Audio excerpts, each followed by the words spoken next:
no sabemos, ¿no? Bueno, vamos a analizar el rebote. Vamos a ver rápidamente cómo están los índices. Ahora mismo, bajando, bueno, tenemos el Nasdaq bajando ligeramente menos 0,34%, el Dow Jones bajando un 1% y el S&P 500 bajando un menos 0,76%. Parece que hemos tenido un rango durante toda la jornada, donde primero íbamos al alza, los índices se ponían positivos y luego se ha vendido y ahora consolidando entre ambas zonas, ¿no? Esperando el dato de mañana, en mi opinión, que es el dato más importante que ahora vamos a analizar qué es lo que hay que mirar. Bien, ha habido nuevas señales para este rebote. Déjenme presentárselas.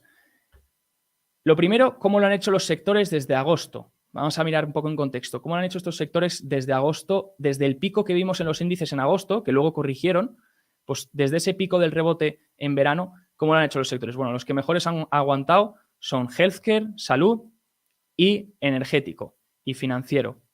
Los que peor, real estate, comunicaciones y tecnológico. Obviamente porque también el rebote se fue hacia abajo y no se mantuvo porque los intereses volvieron a subir al alza. Entonces los sectores más de mayor duración, como puede ser el tecnológico o el de comunicaciones, pues se vieron más afectados. Vemos bastante fuerza más en energético, en salud, en financiero y en materiales, industrial, más o menos. Utilities también a lo mejor. Bueno, aquí tienen una tabla que lo que nos muestra es, hemos tenido el peor inicio de año hasta septiembre. No, ya no es inicio, porque ya es hasta septiembre, pues hemos tenido el peor inicio hasta, si contamos la finalización de septiembre de año en rentabilidad en el índice. Entonces, fíjense que hasta final de septiembre, ¿no? Calculado la rentabilidad de todo el año. Entonces, si cogemos 2022, estaríamos en el top 3 de peor año hasta ahora, de rentabilidad hasta septiembre, porque ahora nos quedan todavía 3 meses, nos quedan unos cuantos meses para finalizar. Entonces, si vemos 2022, que sería el top 3, y vemos la caída hasta ahora, pues más o menos hasta finalizar septiembre era de 24,8, ahora ha mejorado por estos días de octubre. Esto supone que lo que nos comparte aquí Carson y Ryan Detrick es la rentabilidad que se genera cuando esto ocurre, cuando tienes los peores inicios de año o los primeros 3 peores trimestres del año, vamos a decirlo mejor, en un año bursátil. Y luego los retornos en el siguiente trimestre, los 2 siguientes trimestres y los 4 siguientes trimestres. Como vemos, en principio la rentabilidad media y la probabilidad suelen estar a favor de tener rebotes en los siguientes 2, 1 o 4 trimestres. Ahora bien, ¿cuándo sale la excepción? Cuando te topas con mercados bajistas más pronunciados, como pueden ser 2001 y 2008, que fíjense que 2008, por mucho que llevásemos hasta septiembre el 1, 2, 3, 4, quinto peor año, porque 2022 no estaba en ese momento, a pesar de ello, el siguiente trimestre fue negativo, los 2 siguientes trimestres también y los 4 siguientes trimestres también. Y en 2001 fue negativo a los 4 siguientes trimestres, pero tuvimos unos cuantos rebotes tanto el siguiente trimestre como a los 2 siguientes trimestres del 10%.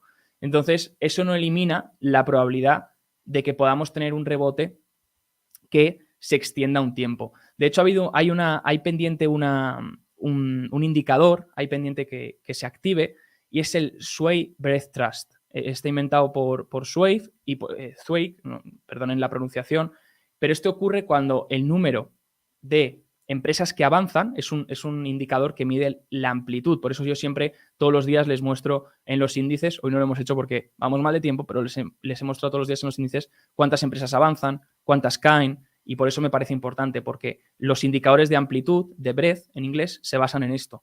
Y esos son indicadores muy potentes a la hora de poder adelantarse a posibles rebotes fuertes o posibles nuevos rallies. Entonces, aquí en el Zweig Trust lo que mide es el número de empresas que avanzan dividido por el número total, tanto las que avanzan como las que declinan, las que caen. Y cuando pasamos de niveles, cuando el ratio pasa de niveles mínimos, como pueden ser 0,4 o por debajo, y pasa a 0,6 o por encima, entonces se dispara ese número de empresas que avanzan de forma relativa al total, lo que hace es que si se hacen menos de 10 días, tengas este indicador que se activa. Fíjense que por ahora nos quedarían unas cuantas sesiones para poder llegar a esa zona de arriba, ¿no? Como dice Morpheus Trading, es un indicador que genera una señal de compra cuando estamos por debajo de 40 y vamos por encima de 61 en menos de 10 sesiones. Y ahora mismo está en 55 y todavía le quedan hoy habrá empeorado un poco, pero todavía le quedan algunas sesiones para conseguir llegar a ese punto. Entonces, si conseguimos que haya un día, por ejemplo, mañana, por eso mañana va a ser tan importante, porque si conseguimos que mañana hay un día en el que el número de empresas que avanzan versus el número de empresas que bajan sea muy superior al que avanzan, va a hacer que el ratio pueda subir hasta esa zona del 0,6, más o menos 0,61 o por encima, en menos de 10 días de lo que llevamos. Y eso daría una señal muy potente. Todavía no se ha activado, pero estaremos alerta. Como pueden ver, aquí están las últimas señales activadas y como pueden ver, la rentabilidad a un mes, 3 meses y 6 meses, pues suele ser media, pues suele ser positiva, ¿no? Del 4% a 6 meses vista.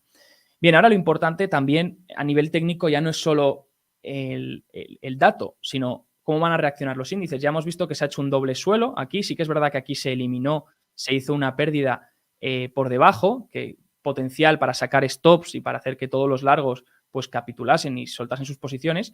Y ahora, dentro de un mercado bajista cíclico en el que nos encontramos, la pregunta es, ¿qué resistencias tenemos por encima o qué puntos importantes tenemos por encima? Pues los primeros, la media de 50, la media de 100, que están aquí marcadas en rosa y verde, y luego tenemos la media de 200, que es la amarilla, que es donde rechazamos la última vez. Y esa media es muy importante porque es donde el último rally alcista, el último rebote, que se extendió durante todo el verano, rebotó y se volvió para abajo, hizo resistencia en esa media de 200 que encima coincide con la tendencia bajista. Por tanto, tenemos 3 puntos importantes. El primero, ver si llegamos a 4.000 puntos o por debajo, 3.000 y pico, y ahí ver si conseguimos superar esas medias.